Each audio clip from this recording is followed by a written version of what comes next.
trying to figure out the best method for selling and buying a house at the same time? You're not alone.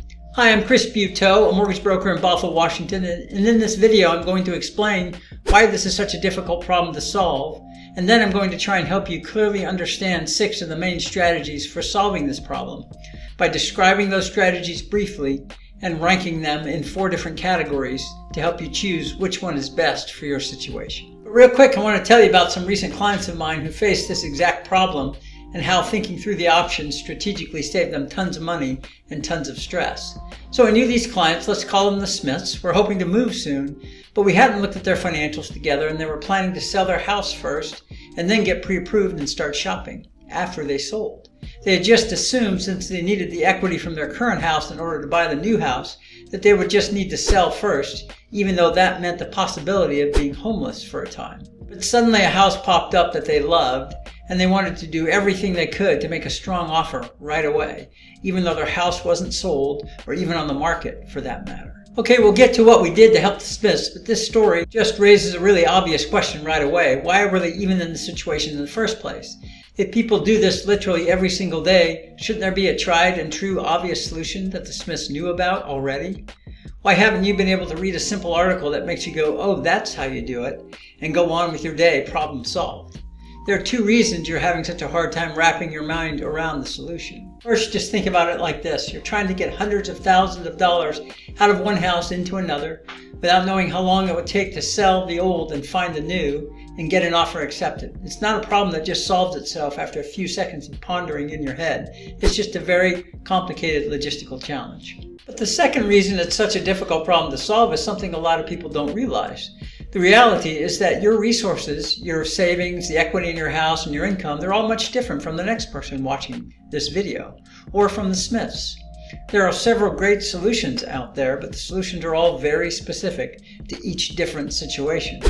You're not going to find the obvious answer in a Reddit forum because everyone's answer is different. While I might not be able to give the answer for you, my hope is that when you're done watching this video, you will understand the main features of each possible solution and then be able to apply that understanding to your own situation. So now that you know that the best solution for the Smiths won't necessarily be the best solution for you, I can explain what ended up happening with them. Essentially, when they called and we actually looked at their resources, we realized that they could buy this new house before selling their current house. It was just a question of what that would look like and whether they were comfortable with 2 mortgages at once.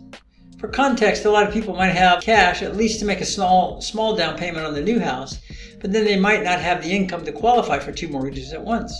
But the Smiths were able to do it through a combination of bringing in cash from some of their investments for their down payment and just enough wiggle room in their debt-to-income ratio to qualify. But when I originally told them about this strategy, they were a little concerned that they would have a larger mortgage than they would prefer, since they wouldn't be able to make as much of a down payment as they would prefer with their equity still being tied up in the old house.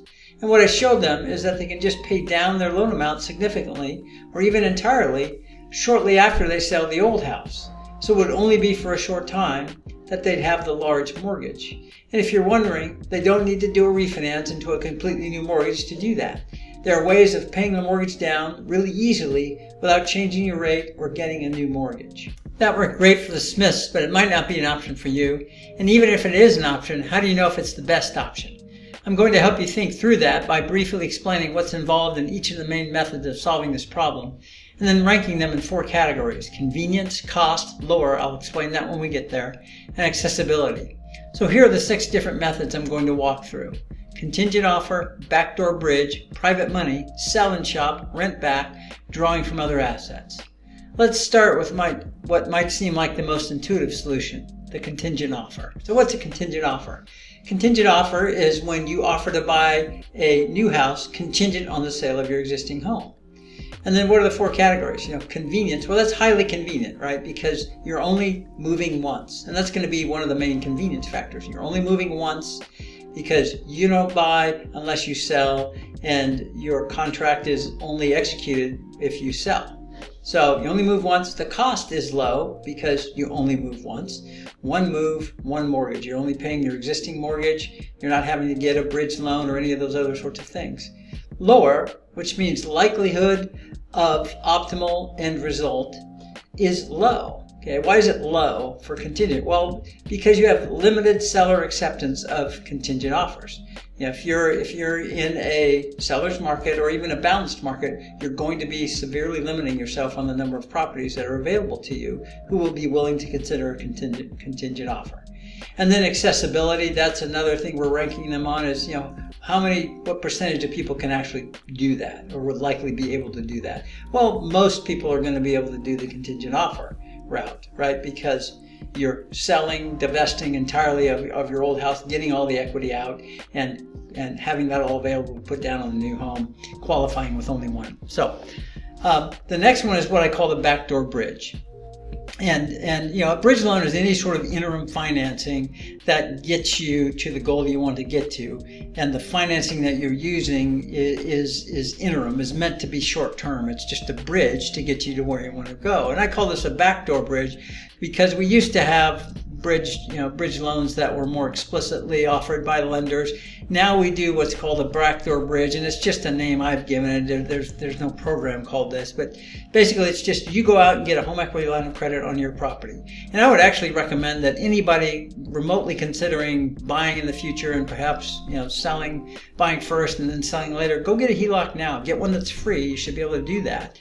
And just park it on your home so you have access to the equity. That's the problem that this HELOC solves, is you get a HELOC or a home equity line of credit as large as your lender will give you, and you just park it on your current home. You don't pay interest on a HELOC until you start using it, so you're not wasting anything. You're not spending money until you need it to buy the next home. Now, the convenience is a factor. I've ranked this medium, and of course the high convenience factor is, again, you're only moving once. You're buying first and then selling your current home. So you're not selling and having to move and do all that. You're buying first and then you're selling your home later. So the convenience is high in that regard, but it's a little bit less than high because you also have to then go through the process of getting a home equity line of credit, getting that approved on your home. So I'm going to call that a medium. The cost, I'm also going to call that a medium. Well, why is it a medium? Well, on the high side, you have three mortgages, right? You have your current mortgage. Let's assume you have a mortgage on your house that you're selling. And then you're adding a new mortgage to the second mortgage to that in the form of a HELOC. And then you're going to have a mortgage on the new home that you're buying, right? Because you're taking some of the equity out of your departing home in the form of a HELOC, grabbing that equity, using that as a down payment on the new home, but then you're going to have a mortgage on the new home. So that's going to be some considerable cost. And of course you have the savings associated with only having to move once. That's the beauty of a backdoor bridge, and that's what we're trying to accomplish here, is enable you to move only once, to sit comfortably in your current home while you shop until that perfect house comes along, and then strike and be able to move right into that, finance it right away without selling your current home. So you're not moving twice. You don't have to store stuff. In the meantime, you're just simply you're simply buying, and then once you move out into the new place, you sell, pay off the home equity line of credit, take whatever remaining equity is there, and use that however you like. So the likelihood of optimal end result is high, right? And the main thing we're solving here is that we're giving you the ability to shop without contingency. We're giving you the ability to execute on any house that's out there without feeling pressure to go do so in any arbitrary period of time, because you've got a home equity line of credit. It's sitting there on your existing home. You can tap into it any time, so you just wait till the new house comes along. And so I'm going to call that a high end result expectation. And then accessibility is some people will qualify, and kind of the key there is typically, what I find here, you have to have high income to carry 2 houses, 3 mortgages. That's just the reality of that. But some people, we can actually sort of manufacture a high income situation. If you're sitting on retirement accounts like IRAs and you're at least 59 and a half, then you can annuitize those and create an income stream that's relatively high to the balance of IRAs that you have, and qualify. And really all you're trying to do is qualify for this bridge period of time when you're going to sell the old house and pay off the old mortgages and be left with a smaller mortgage and only one mortgage and only one house. So I'm going to call, the accessibility, some can do that, Private money, that's just a situation where I'm throwing it in here because some people have access to private money, family, friends, those kind of scenarios where you can get a short-term source of money that has to be obviously a large amount because you're talking about buying a house with it, or at least getting a substantial down payment so that you can qualify for 2 mortgages at once. So the convenience is high. If you have access to private money, that's great. The cost should be low, right? It's private money, it's family, friends, it's not somebody who's out there charging you high interest rates. The likelihood of optimal end result is high because, again, it's giving you current access to liquidity so you can execute on a house in your time frame without pressure to sell your existing house quickly. Accessibility is going to be pretty low, right? Not very many people have those kind of friends or family that are just sitting on piles of money. So then the next option is sell and shop.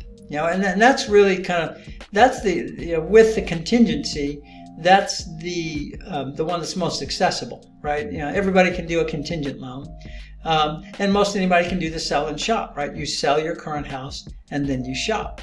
But what about convenience? Well, that's very low because you're selling, and now you've got 2 moves because it's highly unlikely that you're going to sell and then right away find a house and then close on that, all in the matter of time that you never have to move out of your house that you just sold to somebody else. So you're probably going to have 2 moves involved in that. You're going to sell, and now you got to store your stuff too. That's a cost element. So the cost element is medium. One is you have 2 moves, so you're paying for moving, and there's cost involved in moving. There's 1 mortgage, but there's also rent because you got to live somewhere. So you're going to sell, you've got to live somewhere, you're going to be paying rent. There's storage cost. And there's, and typically these rents are month to month, right? You have to pay month to month rents when you're looking for a short-term lease because you're not going to want to get yourself into a long-term lease when you're looking to buy as fast as possible. So what's the likelihood of optimal end result? I would say it's medium to high because, you're shopping with cash in your pocket. And so that gives you a high likelihood of optimizing the result. It gives you a lot of flexibility. And the reason I kind of temper that a little bit with a medium is just because you are now renting and you're going to feel some pressure to get out of that rental situation. You're in a month-to-month rent. And then, what about selling and renting back? Similar to sell and shop. But now it kind of takes away the need to find a rental property. So the convenience is high, right? You just have 1 move again. You sell your property, but you tell the buyers, look, you can't have occupancy until 2 months down the road. Generally, you're going to be maxed out at 2 months because anybody buying that property to be their primary residence, they have to occupy it within 60 days in order to finance it as a primary residence. So usually you're talking about a 2-month maximum time frame here. The cost here is going to be medium, and that's you're not going to have 2 mortgages because remember you sold your house and you're renting back. You are going to have some rent that you're paying, so I'm going to call this medium in terms of cost. But you are eliminating 1 mortgage. You're getting all the equity out of your current house. Likelihood of expected result here I'm going to call it medium to low. And the reason I'm calling it medium to low is you're going to feel a lot of pressure to buy. When you're in this situation, you've got 2 months in order to buy that next house. I'm going to say that's going to create quite a bit of pressure on you to settle, to go out there and just find anything that works and to buy that house. And so for that reason, even though selling and renting back does put the cash in your pocket and gives you a higher attractiveness in the marketplace, it's also going to put pressure on you to find that house very soon. And I think that's going to mitigate some of the benefit, and it's going to create some pressure that could create a suboptimal result. The accessibility on that is some people, it's pretty reasonable, I think. Many people will be able to find buyers who are willing to rent back to you, especially if you're in a seller's market. And buyers are willing to do whatever it takes to get to your house, to be on the top of your list of offers, and when you consider those. And then finally, drawing assets, drawing from existing assets or a margin loan. Convenience is medium to high. We're talking about if you have large investments, typically these are going to be taxable investments, not IRAs, not retirement assets, because typically those are, there are a lot more implications to drawing those, to liquidating those. So these are taxable investments you have, let's say, at a Schwab account. So it's pretty convenient. to do that. Now, I'm going to temper that to say it's medium to high convenience, because maybe you have to sell stocks and maybe that's not something you want to do. And that kind of relates to the cost section. The cost section is going to be relatively low. I'm going to call it low, medium to low. And one of the reasons why it could be medium high cost is that you may have income tax implications. If you have to sell stocks that you didn't want to sell, that are sitting on low basis stocks, and now you have capital gains implications. So that's one of the issues. And one of the ways around that is just through a margin loan. Most companies that hold your investments, Charles Schwab, Fidelity, wherever you are, Vanguard, are going to offer to lend you money secured by that financial asset, by those investments that you have with them. And those are sometimes called margin loans. They're easy to get, they're relatively inexpensive, and you don't have to liquidate stocks. And here's the other thing, you're not liquidating stocks, you're just borrowing money, so you don't have to liquidate your positions, you don't create taxable gains. But here's the other thing that is helpful for the margin loan is typically, in many situations, that margin loan isn't counted against your debt to income ratio. The amount that you would have to pay interest on that margin loan doesn't count against your debt to income ratio, so it makes it easier to qualify. Likelihood of optimized end result, I think, is very high, because again, you're not having to equivocate when you're out there in the marketplace. You have got assets ready to go, ready to execute on the buy side of a new house, and you're not worrying about what happens to your current house. You're not having to wait to sell or put in a contingent offer. While this video might give you a good sense of the generalities of each strategy, you really need to examine your specific circumstances to see which options are really available to you and which is best for you. Or even better, you need to talk to a great mortgage broker who can help you think through all of this in your specific circumstances. If you're interested in learning what to look for in a mortgage broker, check out this video for some important things to think through in that process.